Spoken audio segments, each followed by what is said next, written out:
Welcome to The Debate, and we are launching straight into a surgical, icy dissection of the dichotomy between artistic sentimentality and ruthless industry mechanics regarding Janet Jackson's 2006 album 20YO. The absolute crosshairs of emotion and business. Exactly.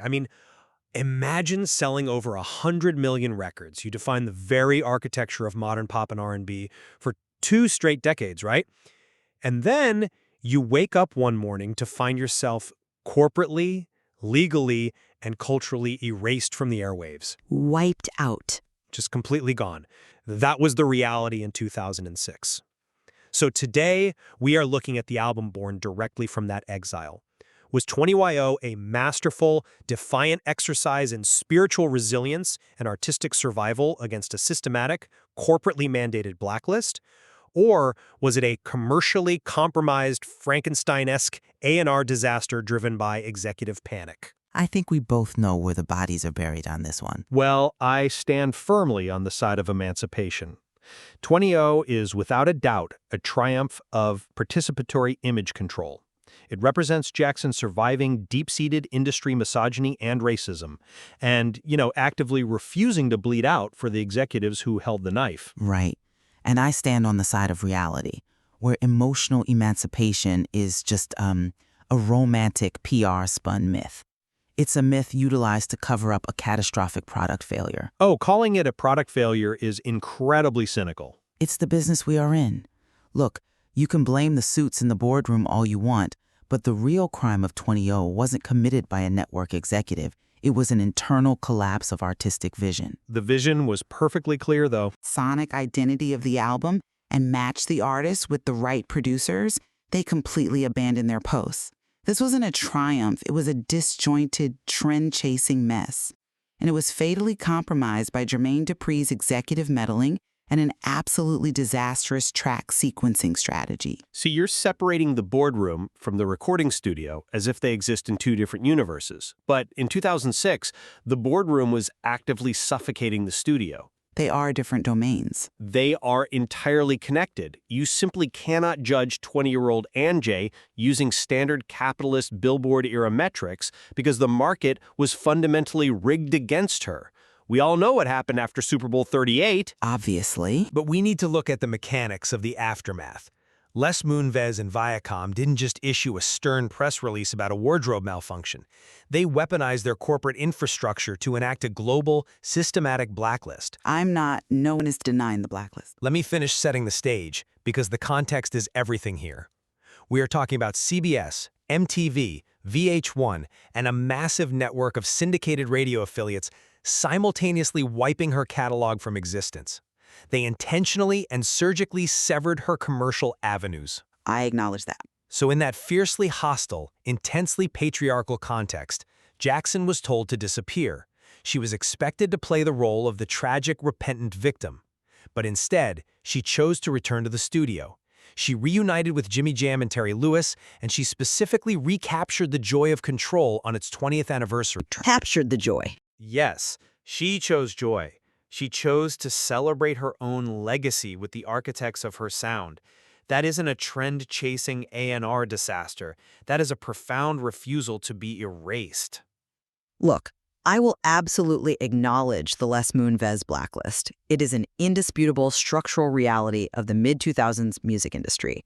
Viacom threw her under the bus to appease conservative middle America, while Justin Timberlake just skated by on pure Teflon privilege. Exactly. Pure privilege. Right.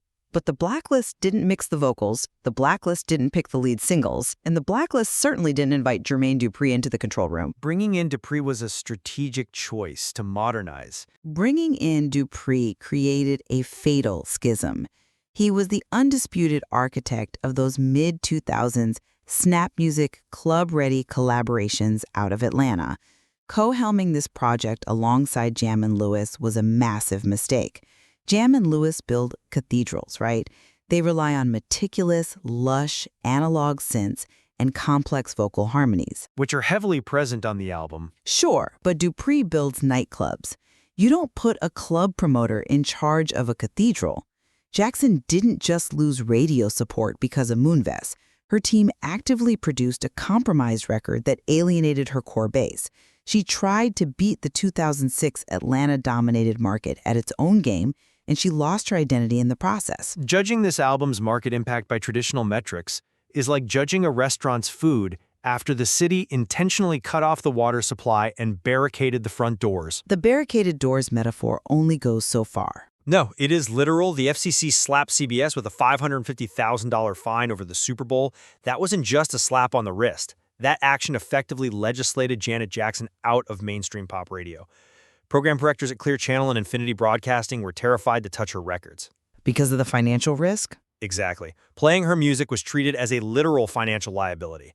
To pretend that an artist can just, retain a core base or organically find a new audience when the programmatic infrastructure of American radio has explicitly banned them, that ignores the mechanics of how pop music was distributed in 2006.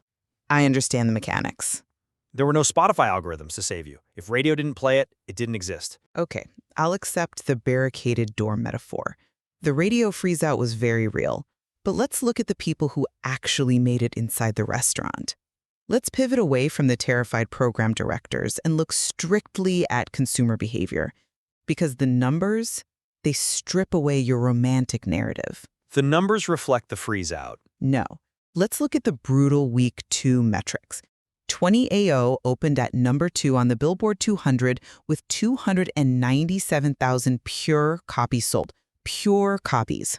Which is a massive debut. Right. These aren't passive algorithmic streams.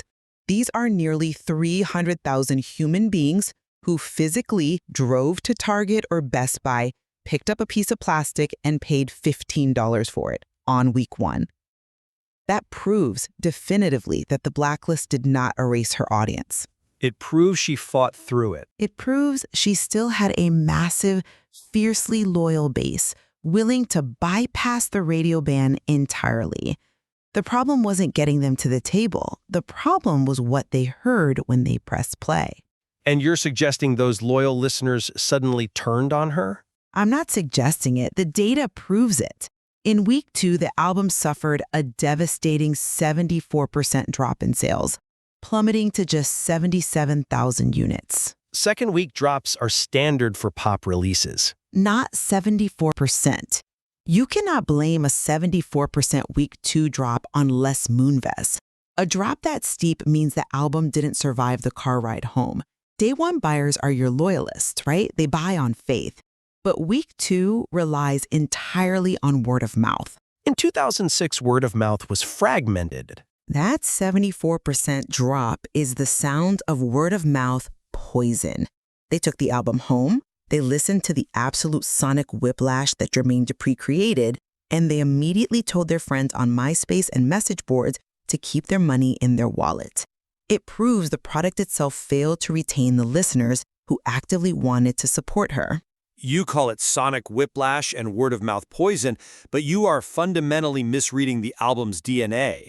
What you view as a catastrophic schism, I see as a remarkably innovative, sophisticated evolution of street R&B. I'm listening. The integration of Dupri's modern Atlanta bass influence with Jam and Lewis's Minneapolis traditionalism wasn't desperation, it was alchemy. Well, alchemy usually produces gold, not a 74% sales drop. Listen to the actual architecture of the music, rather than just staring at a spreadsheet. Look at a track like Get It Out Me. You have this incredible, dense fusion of 1980s electro-funk layered directly over Indian tabla drums. It's an interesting beat, I'll give you that. Or look at Do It To Me. They take a classic Brenda Russell sample and aggressively accelerate the BPM to create this frenetic, entirely modern R&B texture. These aren't the sounds of a panicked A&R department throwing darts at a board. It sounds exactly like that. No, this is a veteran artist pushing the boundaries of what her rhythm section can do. She is intentionally marrying the aggressive synthetics of the mid-2000s club scene with the intricate vocal stacking that defined her entire career. Janet records her own background vocals 20 or 30 times to create that signature choir effect. Which clashes terribly with the production. Dupri's 808s left very little sonic room for those frequencies, so it forced her to adapt her vocal arrangements to cut through the bass. It is a challenging listen, certainly. It demands more from the listener, but it is not a compromised one. Sure, Get It Out Me might sound like a fascinating experiment in a vacuum, but albums aren't vacuums. You have to look at the sequencing. As an end-to-end album experience, 20YO is a structural catastrophe. Catastrophe is a strong word for a sequence duality. It is an agonizing listen because the sequencing exposes the power struggle behind the boards. Jermaine Dupri comes in as the executive producer, and what does he do? He completely front-loads the album with his own aggressive, digitized, synth-heavy tracks. He establishes the era's tempo. He gives you this relentless barrage of club beat. Things like So Excited with the Herbie Hancock scratch sample, or the digitized, almost hard rock riffs on This Body. He establishes a very specific, aggressive tempo. And then, right in the middle of the album, Dupri just pulls an Irish exit. He doesn't pull an Irish exit, the album naturally transitions. He vanishes. He functionally disappears from the production credits halfway through the runtime. And he leaves Jimmy Jam and Terry Lewis, again, the literal architects of her legacy, stuck in the back seat. They're forced to sweep up the back half of the album with these mid-tempo traditionalist tracks like Take Care and Love to Love. Those are gorgeous ballads. But the energy completely flatlines. You go from a sweaty, pulsating Atlanta nightclub to a sleepy adult contemporary lounge in the span of 2 tracks. There is no bridge. There is no narrative arc. It results in an agonizingly dull, unsatisfying conclusion. That isn't boundary-pushing alchemy. That is just a sudden change of management mid-record. I will grant you that the transition between the 2 halves of the record is stark, but that duality is exactly what an artist celebrating 20 years of a defining career is entitled to explore. Exploring is fine, but you have to execute it. She is intentionally bridging the club energy of the present with the intimately vocal-driven ballads that her legacy is built upon. You're demanding a monolithic, perfectly uniform sonic profile from a project that was explicitly designed to showcase both the aggressive present and the lush melodic past. No, I'm demanding basic competence in A&R. I'm demanding that an album doesn't sound like 2 competing EPs stitched together by a corporate mediator. And that mid-album shift in energy wasn't just felt by critics. The fans felt the panic too. The fans understood the homage. Did they? Which brings us to the ultimate symptom of this A&R identity crisis, the absolute debacle of the Weeknd cover. If you want proof of a panicked team operating without a compass, we have to talk about how they handled Debbie Deb. The Debbie Deb sample was a brief promotional experiment. It wasn't the thesis of the album. It was supposed to be the bright, shining signal of the album's new direction. They took Debbie Deb's legendary 1984 freestyle track, Lookout Weekend, and they covered it. Freestyle music has a very specific, beloved cultural cachet, and her team thought they could just leverage that 80s nostalgia for a quick win. It was a test balloon. They leaked the track online to gauge fan reaction, and the backlash was instantaneous and brutal. The fans hated the vocal processing, they hated the updated beat. It got so bad that Debbie Deb herself publicly went to the press and stated that Jackson ruined it, that she had completely destroyed the essence of the original track. And what did Virgin Records do? Did they stand by their artistic alchemy? They pivoted, which is what smart labels do. They panicked.